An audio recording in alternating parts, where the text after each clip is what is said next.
صحابہ کرام نے دعاؤں کے ذریعے بڑے بڑے کام کرا کے دکھلائے ہیں، بڑے بڑے کام دعاؤں سے کرا کے دکھلائے ہیں۔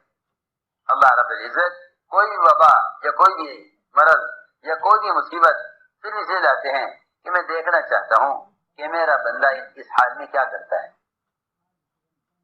میرا بندہ اس حال میں کیا کرتا ہے۔ اگر محض تدابیر میں لگ گئے تو پھر خود سے فائدہ نہیں اٹھا سکتے، اگر محض تدابیر میں لگ گئے تو خود سے فائدہ نہیں اٹھا سکتے، اور اگر عمل میں لگے رہے تو اللہ تمہیں ایسی تدبیر الہام کریں گے، اللہ تمہیں ایسی تدبیر الہام کریں گے، بلکہ آپ نے تو اس بات کو سوچا نہیں ہوگا کہ اللہ تعالی اس زمانے میں بھی کسی بھی آنے والی بلا یا کسی بھی آنے والے دشمن کے خلاف اللہ تعالی اس زمانے میں مسلمانوں کی اس طرح مدد کریں گے جس طرح اللہ نے صحابہ کی مدد زاہد کے خلاف کی ہے۔ تلوار ٹوٹ گئی، اب کیا کریں؟ دشمن سامنے مقابلے پر، تلوار ٹوٹ گئی، اب کیا کریں؟ تازہ درخت کی ٹہنی ہاتھ میں آتے ہی لوہے کی تلوار بن گئی۔ تو اللہ تعالیٰ یہ دکھلاتے ہیں کہ تم جو میں کہہ رہا وہ کرو، جو حال تم پر آئے گا اس حال سے میں خود نمٹوں گا۔ میں کیا بتاؤں، اس زمانے کے مسلمان اللہ کے عذاب سے خود نمٹنا چاہتے ہیں اور اس کے عذاب کا مقابلہ اپنے اسباب سے کرنا چاہتے ہیں۔ بس جب اللہ تعالیٰ کے صحت کے خزانوں کا یقین نکل جاتا ہے دل سے تو دواؤں پر مدار آ جاتا ہے۔ جب اللہ تعالیٰ کے غیب خزانوں سے کہ ملائکہ اور اللہ تعالیٰ کے لشکروں کا یقین جسے نکل جاتا ہے تو بھی انہیں فوج اور ہتھیار اور ان کو دنیا جان کی بات کی شکلیں نظر آتی ہیں اپنے دفاع کے لیے۔ اور میری بات یاد رکھنا، ان شکلوں کے ضابطے طریقے ایسے ہیں کہ اس کے لیے مسلمان کو عمل چھوڑنا ہی پڑے گا۔ غیروں کے ضابطے، ان کی مادی شکلوں کے طریقے ایسے ہیں کہ اس کے لیے مسلمان کو عمل چھوڑنا ہی پڑے گا۔ وہ یہ کہیں گے کہ آپ ہماری اسکیم پر چلیں تو ہماری اسکیم یہ ہے کہ علم جہل سے ختم کرو اور مسجدوں میں نمازیں ختم کرو، تو آپ نظام ہمارے ہاتھ میں دیتے ہیں تو ہم آپ کے مرض کا ہم علاج کریں گے۔ ہرگز ایسا نہیں، ہرگز ایسا نہیں۔ مسلمان اصل کائنات ہے، کفار اصل کائنات نہیں ہے۔ جتنا بھی نظام کائنات کا چلے گا مسلمان کے عمل پر چلے گا، اس سے سارے اغیار اور سارے انعام اور ساری مخلوق اس سے فائدہ اٹھاوے گی، اور ساری مخلوق کو مسلمان کے عمل سے راحت پہنچے گی، اور ساری مخلوق کو مسلمان کے گناہ سے تکلیف پہنچے گی۔ اصل کائنات خود مسلمان ہے۔ مسلمان کے لیے تو یہ سوچنے کی گنجائش ہی نہیں ہے کہ بھائی ان حالات میں ہمیں کیا کرنا چاہیے، ان حالات میں ہمیں کیا کرنا چاہیے۔ یہ تو بیچارے جو اللہ کو نہیں جانتے وہ سوچتے ہیں کہ بھائی اس بلا کا، اس مصیبت کا، اس بیماری کا دفاع اس طرح کریں۔ محض مادی اسباب کو کفار سوچتے ہیں اور اعمال کو اور عبادات کو مسلمان سوچتا ہے۔ اس وقت کا کیا عمل ہے، اس وقت کا کیا عمل ہے؟ اگر مسلمان بھی غیروں کی طرح اسے سر سے بیٹھ جائے گا تو پھر یہ یوں کہے گا کہ ہاں اس وقت کا تقاضا یہ ہے کہ اس عمل کو فی الحال چھوڑ دیا جائے، اس عمل کو فی الحال چھوڑ دیا جائے۔ جس حال کے لیے عمل کو چھوڑ دو گے وہ حال پہلے سے زیادہ برا ہو جائے گا۔ اس لیے دوستو، صحابہ کرام دعاؤں کے عادی تھے، اور اس لیے عادی تھے دعاؤں کے کہ وہ دعوت اور عبادت کو جمع کیے ہوئے تھے۔ حضور اکرم صلی اللہ علیہ وسلم نے ہر امتی کو مسائل کے حل کے لیے ایسا مسجد سے جوڑا تھا کہ انہیں مسجد سے باہر اپنے کسی مسئلے کا حل کہیں نظر آتا نہیں تھا۔ اللہ کی طرف آنا مسجد کی طرف آنے کو ہی کہتے ہیں۔ وکیل کی طرف جانا، وکیل کے دفتر کی طرف جانا، وزیر کی طرف جانا، وزیر کی کوشش کی، وزیر کے ایوان کی، وزیر کی وزارت کی طرف جانے کو کہتے ہیں۔ اسی طرح اللہ کی طرف آنا، اللہ کے گھر میں اللہ کی طرف آنے کو کہتے ہیں۔ اللہ تو کہہ رہے ففروا الی اللہ، مسلمان کہہ رہا ففروا من اللہ۔ سوچو صحیح، اس زمانے کا مسلمان آپ کو غیر مسلم کہتا کہ مسجدیں چھوڑ دو، تو کہتے نہیں کیا پتا مسجدیں کیا ہیں. اللہ کہہ رہے ففروا الی اللہ، مسلمان کہہ رہا ففروا من اللہ. بھاگو یہاں سے. یہاں لو جہاں فرشتوں کے نزول سے صحت اور اطمینان آتا وہاں ان کو بیماری نظر آ رہی. یہ ہمارا اندھا پن ہے، یہ ہمارا سب کا اندھا پن ہے، یہ ہمارا سب کا اندھا پن ہے. جہاں اللہ رب العزت برکتیں رحمتیں صحتیں جہاں دکھا رہے ہیں، اللہ اکبر. اسے دوستو عزیزو، دعا والا بننے کے لیے دعوت والا بننا ہوگا.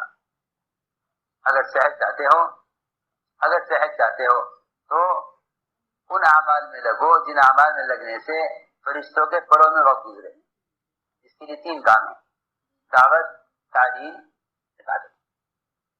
اس وقت ان 3 چیزوں کو تھامنے کی دعوت، تعلیم، عبادت.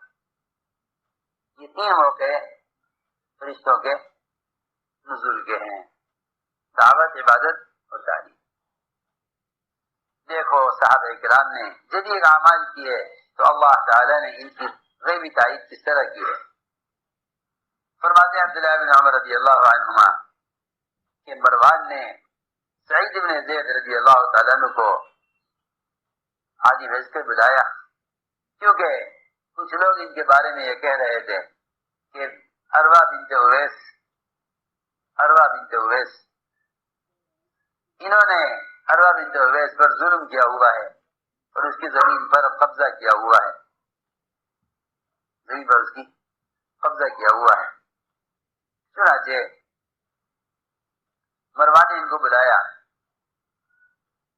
چنانچہ اس عورت نے مقدمہ دائر کیا حضرت سعید بن زید پر. حضرت سعید نے فرمایا کہ لوگوں کا خیال یہ ہے میرے بارے میں کہ میں نے عورت پر ظلم کیا ہے، حالانکہ میں نے فرماتے ہوئے سنا ہے حضور اکرم صلی اللہ علیہ وسلم سے کہ جو شخص ایک بالش زمین بھی کسی کی ظلماً قبض آئے گا، قیامت کے دن 7 زمینیں توق بنا کر اس کے گلے میں ڈالی جائیں گی. اور لوگ دیکھ رہے ہوں گے کہ یہ ہے وہ جس نے زمین پر کسی کا قبضہ کیا ہے ناجائز. انہوں نے دعا کی اور یہ کہا اے اللہ تیرے علم میں اگر یہ عورت جھوٹی ہے اپنے دعوے میں، اور یہ عورت جھوٹی ہے اس بات میں کہ میں نے اس پر ظلم کیا ہے، اے اللہ اس کو موت نہ دیجیے جب تک تو اس کو اندھا نہ کر دے، جب تک اندھا نہ کر دے اس کو موت نہ دیجیے. اور یہ بدعا کی کہ اے اللہ اس کے زمین میں جو کنواں ہے اس کنویں کو اس کی قبر بنا دے. فرماتے ہیں کہ خدا کی قسم یہ مری نہیں جب تک اندھی نہیں ہو گئی. اس کنویں کے قریب ٹہل رہی تھی اندھا ہونے کے بعد، اور یہ اچانک اس کنویں کے اندر گری اور وہ کنواں ہی اس کے لیے قبر بن گیا. وہ کنواں ہی اس کے لیے قبر بن گیا. ڈرتی ہوئی پھر رہی تھی اپنی زمین میں اور اسی کنویں کے اندر گری اور یہ کنواں اس کے لیے قبر بن گیا. بقیر محمد بن عامر بن حزم کہتے ہیں کہ اروا نے مدد طلب کی سعید بن زید کے خلاف مروان بن حکم سے، تو سعید نے دعا کی اے اللہ یہ عورت یہ کہتی ہے کہ میں نے اس پر ظلم کیا ہے، اگر یہ جھوٹی ہے تو اسے اندھا کر دے اور اس کو اس کے کنویں میں پھینک دے، اور میرے حق کے لیے کوئی ایسی واضح دلیل ظاہر کر دے تاکہ عام مسلمانوں کو پتہ چل جائے کہ میں نے اس عورت پر ظلم نہیں کیا.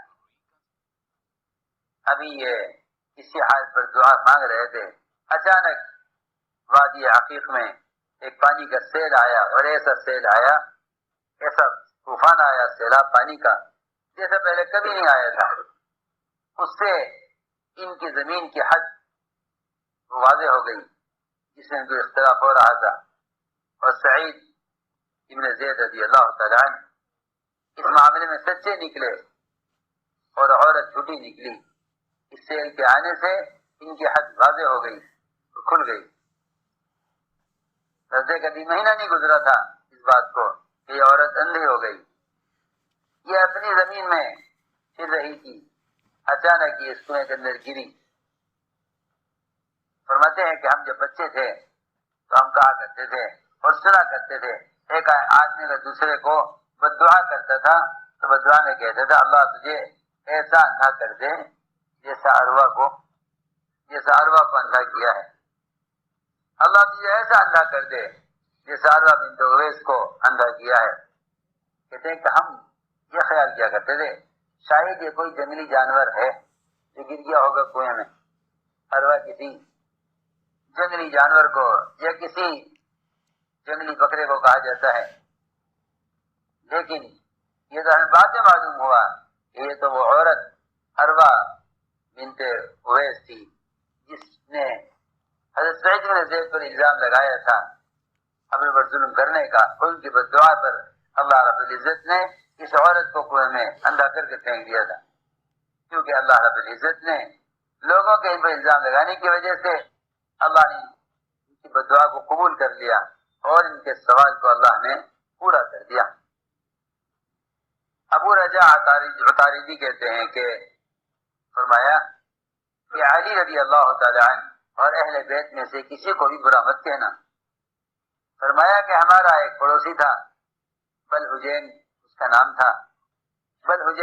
تھا، پڑوسی تھا ہمارا، اس نے یہ کہہ دیا نعوذ باللہ حسین ابن علی رضی اللہ تعالیٰ کے بارے میں کہ دیکھتے نہیں اس فاسق کو، نعوذ باللہ اللہ اس کو ہلاک کرے، یہ کوئی فاسق حسین ابن علی کو کہا۔ چنانچہ اتنا کہتے ہی اللہ تعالیٰ نے اس کی دونوں آنکھوں کے اندر سفید پانی اتار دیا اور اللہ تعالیٰ نے اس کو اسی وقت آنکھوں سے اندھا کر دیا۔